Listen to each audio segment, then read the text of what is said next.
the roof off the house. Yeah. And you're describing now how that could have happened. I recall in the book, you have a fascinating narrative of when you and your chief of staff were driving in that day, how crazy it was on the outside, the language, the threats, the fingers in the air, the attacking people. But it seemed like crazy outside. You were focused on the inside battle and what you were going to say, getting ready for that. But you said later, you weren't prepared that all of that would come into the inside. We want to watch the hearings very deliberately because we're getting bits and pieces from you and other members. Unpack what you just said about the rings, the three rings, because you say some of that when you report this in the press. It's very important. Also, how rising fascism likes conflict. They want conflict. That's their goal, to create conflict and then come in and take over. The outside ring, name the three rings, and my big question is, what have you found about the coordination between the three rings? Were they connected, organized, and how so? They were, and I think we will be offering evidence to that fact. But they were coordinated most tightly by Trump and his inner circle, the inner entourage around him. And of course, that is the place we've had the most difficulty. I mean, we've had more than 800 witnesses come forward to tell us what they saw, what they heard, what was going on with them. And these are witnesses on all sides. I mean, these are officers and these are rioters. These are extremist insurrectionists. These are White House employees. But the closer you get to Trump, the more they refuse to testify.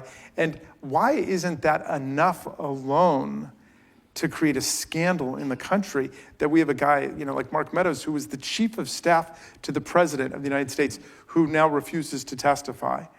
Or Steve Bannon, who wasn't even an employee of the White House, but is trying to assert somebody else's executive privilege. Yeah. I mean, it's just the most fraudulent enterprise in the world. We've got a class of people who really think they're above the law and they're beyond the law. It's a really dangerous thing for a democracy to have a class of people feel so entitled by their power, their wealth, their connections, that they can just defy the rule of law like this. And you call Trump and the associates the center ring, which is very important. On that day, we're all aware of the Proud Boys. The way to understand it is the inside deal was to get Pence to play along with him. And Pence, who, to my mind, I'll lay my partisan cards on the table, for 4 years demonstrated nothing other than invertebrate sycophancy and obsequiousness to Donald Trump. On that day, he lived up to his oath of office, and he was a constitutional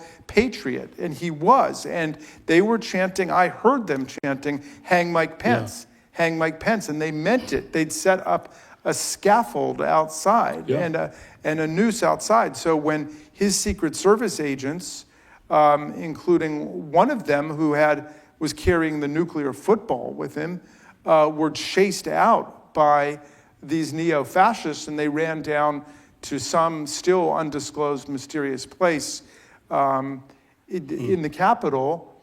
He uttered what I think are the 6 most chilling words of this entire thing I've seen so far. He said, I'm not getting in that car, because the Secret Service agents, who presumably are reporting to Trump's Secret Service agents, were trying to spirit him off of the campus. And he said, I'm not getting in that car until we count the Electoral College votes. He knew exactly what this inside coup they had planned for was going to do.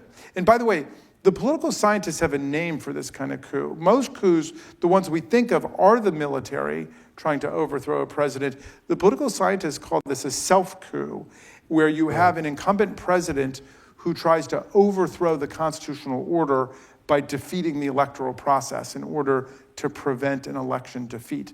And there are examples of other people